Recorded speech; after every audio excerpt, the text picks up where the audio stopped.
भूतिया गुड़िया और दोस्ती का जादू पार्ट 3 और 4। दुकानदार का राज और हवेली का नक्शा। अगली सुबह रोहन, टीना और अंशु फिर से मिले।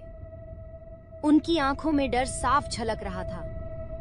पिछली रात की घटनाएं उन्हें परेशान कर रही थीं। हमें सच पता करना होगा, टीना ने कहा। उसकी आवाज कांप रही थी। हाँ, लेकिन कहाँ से शुरू करें? अंशु ने डरते हुए पूछा। दुकान से। हमें वहां वापस जाना होगा, रोहन ने कहा। जब वे दुकान पहुंचे तो यह पूरी तरह बदल चुकी थी।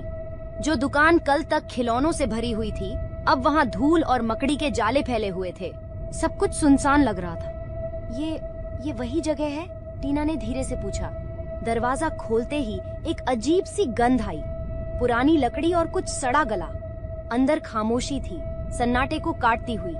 जैसे ही वे अंदर गए, उन्हें पीछे से एक धीमी सी आवाज सुनाई दी। ये क्या था? रोहन ने फुसफुसाते हुए कहा। वे आवाज की ओर बढ़े और दुकान के पीछे वाले हिस्से में झांका। वहां दुकानदार अकेला खड़ा था, लेकिन ऐसा लग रहा था जैसे वह किसी से बात कर रहा हो। अब उसे रोक पाना मुश्किल है, दुकानदार बड़बड़ा रहा था। वो जाग गई है और अगली बार वो मुझे खत्म कर देगी। तीनों घबराकर पीछे हटने लगे। तभी दुकानदार पलटा। उसकी आंखें डर से भरी थीं।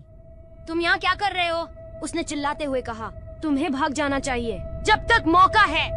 तीनों वहीं जम गए। इससे पहले कि वे कुछ पूछ पाते, दुकानदार गायब हो गया। उस जगह पर अब सिर्फ एक पुरानी डायरी रखी थी। टीना ने वह डायरी उठाई।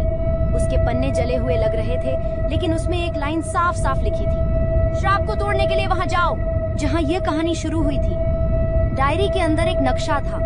वह नक्शा जंगल के पास की एक पुरानी खंडहर हवेली का था।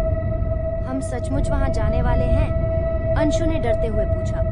हमें जाना होगा, रोहन ने नक्शे को देखते हुए कहा। अगर हमने कुछ नहीं किया तो ये श्राप हमें भी खत्म कर देगा। जैसे ही वे दुकान से बाहर निकले, अचानक ठंडी हवा चलने लगी। फिर हवा में एक डरावनी फुसफुसाहट गूंजी। तुमने बहुत बड़ी गलती की है।